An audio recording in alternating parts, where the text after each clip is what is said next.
Shoutout nga pala sa mga kamasters na patuloy po na nanonood ng aking mga video and the reels.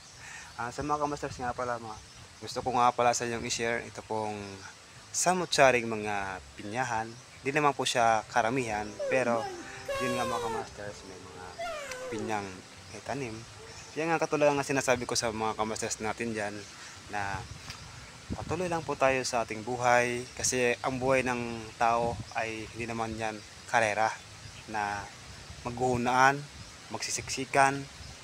Kung ano yung nasa sayo, ipagpasalamat mo sa Panginoon na nabigyan ka ng ganyang pwesto. Katulad lang siyan sa pananim mga kamasters, kasi ang pagtatanim ay hindi biro. Kasi maghapon kang nakaupo, minsan nga may mga langgam pa na kinakagat ang iyong mga paa. May mga insekto na pumapasok sa iyong tenga. May mga trial sa buhay. Pero ang pinaka-the-best po dyan mga kamasters, hindi natin yon binabaliwala lang natin lang lahat yon. Dahil nga sa patuloy tayo nagsisikap, patuloy tayo sa hanap buhay, patuloy tayo sa hamon ng buhay. Kaya sa mga kamasters natin dyan, sa haba-haba pa naman ng prosesyon, sa haba-haba pa naman ng panahon na lumilipas, maghintay lang tayo ng bukas. Tsak, darating at darating panahon na ibibigay din sa'yo ng Panginoon.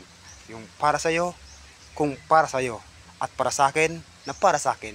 Kaya sa mga kamasters dyan, araw-araw, sabi ko sa inyo, araw-araw lang, sipag, tiyaga, pagtitiis, at higit sa lahat, ang palaging pagpapasalamat sa ating mahal na buong may kapal, na walang iba kundi si Jesucristo na ating Diyos. Kasi siya ang nagkaglikha ng lahat-lahat na nakikita natin to sa mundo ating ginagalawan. Kaya sa mga kamasters, maraming salamat sa lahat po ng mga nakapollow and nakashare sa aking mga video, at yun lamang po. Thank you.